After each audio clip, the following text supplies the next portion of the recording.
Bom, vamos mergulhar de cabeça na verdadeira arquitetura das ideias revolucionárias. Para quem sempre se perguntou como grandes transformações realmente saem do papel e ganham o mundo corporativo, esta análise vai conectar a mente brilhante, o método rigoroso e, claro, a arena de negócios onde toda a mágica acontece. É praticamente impossível não se fascinar com uma questão central aqui. Basta pensar um pouco. Como um simples projeto paralelo e interno se tornou aquela plataforma gigante e globalmente dominante que nós conhecemos como Gmail. Para entender como essas revoluções corporativas nascem de verdade, a gente precisa olhar para o impulso psicológico, para a pesquisa sistemática e para os ambientes empresariais que tornam tudo isso possível. Definitivamente não é só sorte, viu? É pura engenharia de comportamentos e processos muito bem definidos.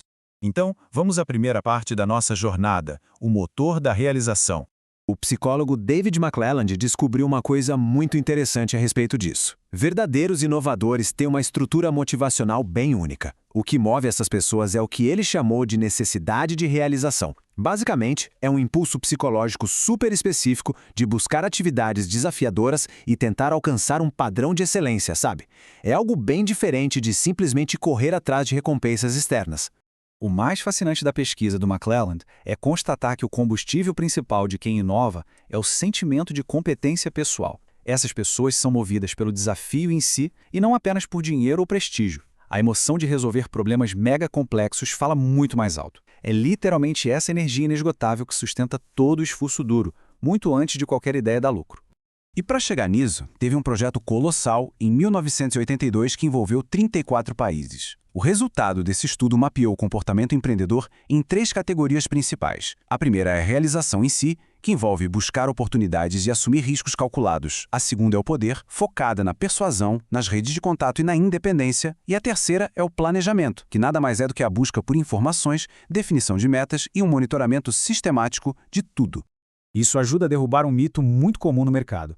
Verdadeiros inovadores não são aqueles apostadores imprudentes que pulam de paraquedas sem saber onde vão cair. Na verdade, são buscadores quase obsessivos de informações e tomadores de riscos calculados.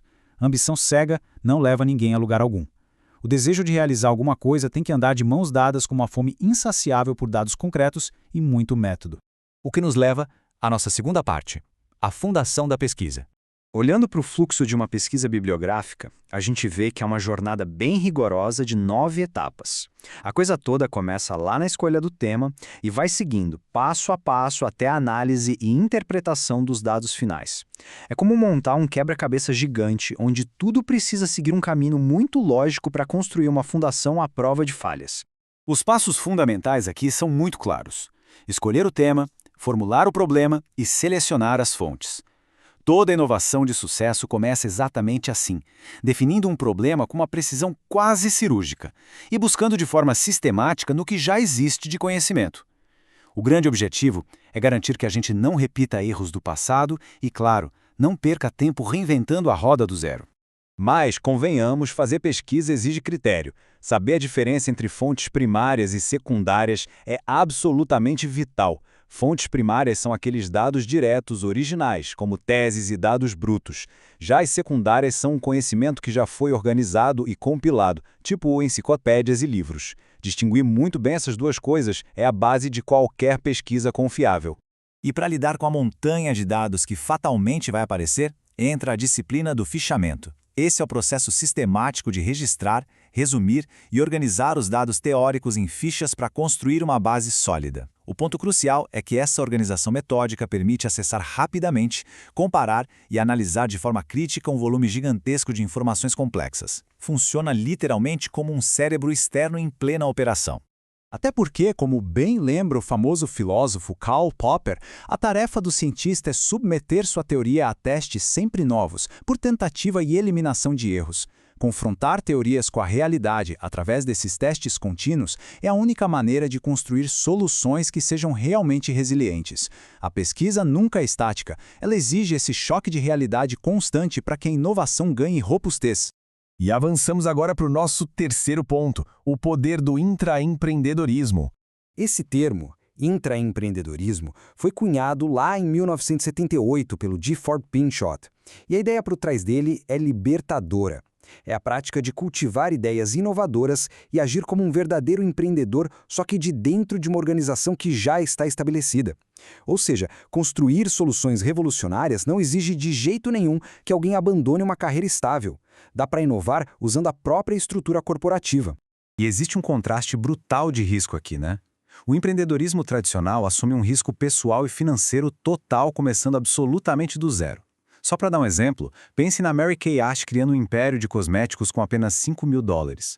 O intraempreendedorismo, por outro lado, inova dentro de uma estrutura corporativa infinitamente mais segura, usando os recursos, o apoio e a infraestrutura que a empresa já tem.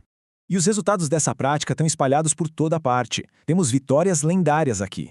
O primeiro PlayStation, por exemplo, foi impulsionado pelo Ken Kutaragi lá dentro da Sony. O Gmail, que já mencionamos, foi desenvolvido pelo Paul Buchheit, dentro do Google. E temos até o Banco 24 Horas, criado na década de 80 pela TechBan.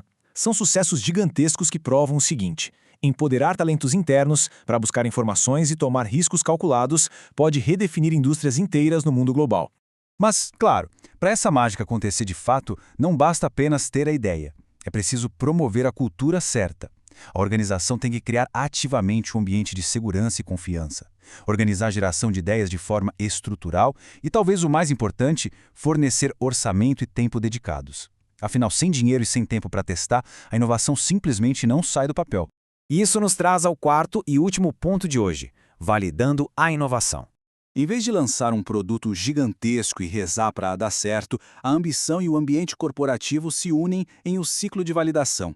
A abordagem mais inteligente aqui é a de testar e aprender. Primeiro, constrói-se o produto mínimo viável, o famoso MVP. Depois, coleta-se feedback real do mercado. É o jeito mais prático e rápido de ajustar as coisas sem torrar recursos à toa. E é nesse momento que todos os pontos se conectam maravilhosamente bem. O famoso business case é, no fim das contas, a manifestação corporativa definitiva dessa pesquisa bibliográfica metódica somada àquele impulso empreendedor. O documento funciona quase como a defesa de uma tese acadêmica mesmo. Ele obriga quem está intraempreendendo a provar que a solução proposta é fundamentalmente sólida e, claro, lucrativa. Esse caso de negócio se apoia em alguns pilares fundamentais, como um resumo executivo com a definição clara do problema, a viabilidade estratégica, uma análise financeira rigorosa com projeções de retorno sobre investimento e uma matriz de gestão de riscos. Ao detalhar essas projeções e mapear riscos com clareza, o processo tira o achismo da jogada e dá segurança total para a liderança comprar a ideia. Então, fica a grande reflexão. Se o projeto exige uma pesquisa rigorosa e o impulso exige aquela necessidade de realização que a gente dissecou hoje, qual revolução adormecida está só esperando para ser construída dentro das organizações atuais? As ferramentas para a inovação monumental já estão na mesa, disponíveis para qualquer profissional disposto a usá-las. E com esse pensamento, a gente encerra este mergulho na fascinante arquitetura das grandes ideias.